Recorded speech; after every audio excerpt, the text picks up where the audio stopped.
O câncer, para desenvolver, 95%, 96% dos cânceres, só desenvolve em ambiente acídico, ambiente ácido. Então, quando você ingere uma substância alcalina, você facilita a prevenção do câncer. Mas essa diferença que parece pequena, de 4 para 10, é muito grande no nosso organismo? Isso é logarítmico, isso é expoente. Só para você ter uma ideia, um refrigerante tem um pH de 2,5. Vamos pôr o sangue com 7,5. 2,5 para 3,5 é 10, 3,5 para 4,5, 100, 4,5 para 5,5, 1.000, 5,5 para 6,5, 10.000, 6,5 para 7.000, 100 mil. Você tomar um copo de refrigerante, tomar um copo de água com 7,5, a diferença do potencial hidrogênio iônico é de 100 mil vezes. Porque isso é um expoente, isso é exponencial. Por isso que o refrigerante está sendo tão falado como o pior alimento do mundo. O refrigerante é veneno. É veneno. Nem no final de semana eu aconselho que você deixe seus filhos tomar. Porque se cria uma série de problemas. Um deles é esse. O outro problema é a quantidade de açúcar que tem. Quando não tem o açúcar, tem um adoçante que prejudica. Agora, voltando à água. Vamos lá. Eu estou um pouco assustada aqui, porque que água que a gente toma? Qual é o pH da água que sai ali do meu filtro normal, que é igual o filtro que as pessoas têm em casa? Geralmente em torno de 7. Isso é ruim? Não, não é ruim, mas é muito melhor do que você tomar um pH de uma água importada, famosa, francesa, que eu não vou falar o nome, que o pH é 3,5. Você está brincando. Então isso é péssimo para a saúde. Péssimo. E vem na garrafinha de vidro essa? Vem na garrafinha bonita de vidro, verde. É cara, é francesa, você sabe qual eu estou falando, e o pH é 3,5. Então essa também, apesar dela estar numa garrafinha de vidro, ela não é água, ela é um refrigerante. Você pensa que é água, porque na realidade o pH dela é de refrigerante. E tem gente chique que só toma essa água e acha que assim está cuidando da saúde, então de jeito nenhum. Aí o que o corpo faz para compensar esse 3,5 de pH? O corpo tem uma série de mecanismos, ele equilibra o pH no sangue usando substâncias chamadas buffers, que vão equilibrando. São substâncias chamadas anfóteras, que quando o pH está baixo sobe, quando o pH está alto baixa. Então você gasta, coisa que você ia utilizar na sua célula, você agora gasta para manter o pH do sangue. Tira a sua energia, você fica cansada, desanimada, entendeu? Do mesmo modo se você estiver desidratada, porque um grande problema que tem hoje, 30% da população no mundo, hoje, nas ruas, estão desidratados. Porque eles não têm essa preocupação de beber água. À medida que você envelhece, a sensação da sede vai sumindo. E o centro da sede e o centro da fome, lá no hipotálamo, eles estão pertinho um do outro. E muita gente confunde sede com fome. A pessoa está com sede, mas sente que está com fome. Então ele come, tem compulsão por comida. E na realidade, se ele tivesse tomado um copo d'água antes, aquela compulsão ia diminuir, porque na realidade ele não tem fome. Por isso que ele tem que ficar comendo. Só que o centro da fome, o centro da sede, no hipotálamo está muito perto. Então, à medida que a gente envelhece, a gente vai perdendo a sensação da sede. Então, os velhos, os idosos, eles são desidratados por natureza. Agora, deixa eu te perguntar uma coisa. Eu estou aqui tomando a minha água e eu tomo bastante água todo dia. Bom. Mas qual é o pH dessa água? Como é que eu vou descobrir? Existem aparelhos que você coloca aí dentro, dá o pH, ou existem gotinhas que você pinga e é de acordo com a cor.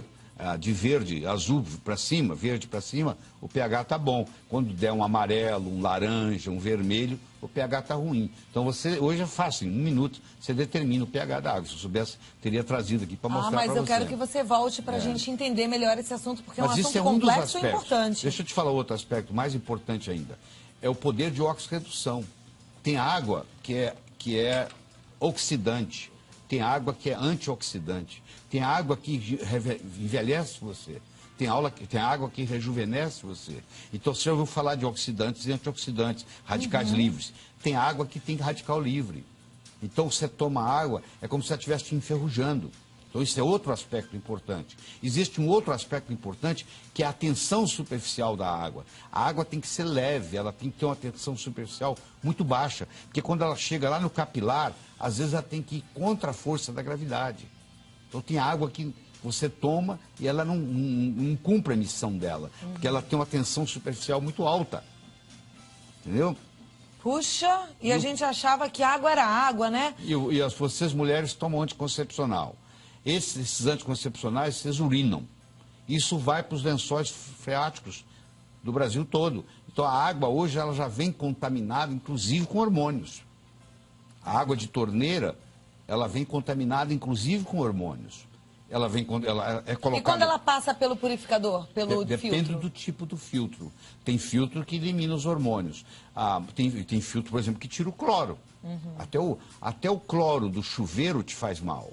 Por exemplo, se você tomar banho com um chuveiro onde a água está com cloro, quando o chuveiro fica quente, frio até que não, mas na hora que você põe a água quente, aquele cloro que está na água, ele vira um vapor. E você absorve aquilo dentro do banheiro e não está sabendo.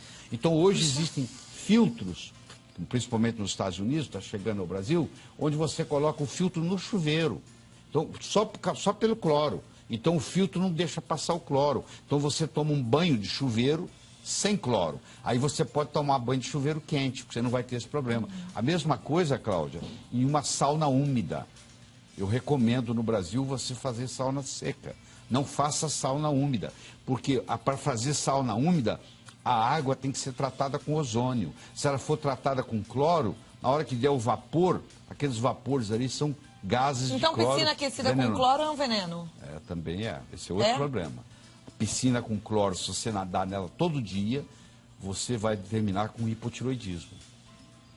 Eu já tive caso recentemente de uma pessoa que nadava 3 vezes por semana durante 10 anos e estava com um quadro de hipotiroidismo gravíssimo, que ninguém fazia o diagnóstico, e essa pessoa estava intoxicada com cloro. Porque o cloro, ele briga com o iodo na sua tireoide. O flúor, o cloro, o bromo e o iodo são primo-irmãos. Então, quando você coloca flúor demais no seu corpo, ou cloro demais, ou brometo demais, eles começam a brigar com o seu iodo. Então, eles empurram, tiram, substituem o iodo. Aí é muito bom a gente aprender tudo isso. Eu sei que às vezes você está aí meio preocupado, fala, e agora? Mas calma, isso é só para a gente ficar atento, né? Então, você já sabe, tomar cuidado. Às vezes, a água que você está consumindo é na nota 10. Tem tantas perguntas já, doutor? Hoje existem no Brasil filtros, que a água passa pelo filtro e muda o pH da água. Essa água passa a se chamar água ionizada, onde muda o pH, onde muda a condutibilidade, onde muda o poder de oxirredução. Então, essas tecnologias estão chegando aos pouquinhos. Olha que bom a gente saber. A pergunta da Maria Elisa, ela diz que tem 42 anos, está concorrendo aos livros, gosta muito de água com gás. Pergunta se faz mal para a saúde. Se o gás nasceu com a água, ou seja, se a fonte da água já é gasosa, não tem problema. Agora, se o gás é acrescentado na água, aí o pH baixa muito. Ela tem que ver qual é o pH da água gasosa que ela está tomando. A Daniela gostaria de saber se é seguro tomar água de mina. Não, depende da mina, porque existem minas que estão contaminadas. Você tem que pedir uma avaliação, isso é fácil fazer análise da água, em qualquer cidade, se é possível. Uma vez feito a análise, você fica mais tranquilo.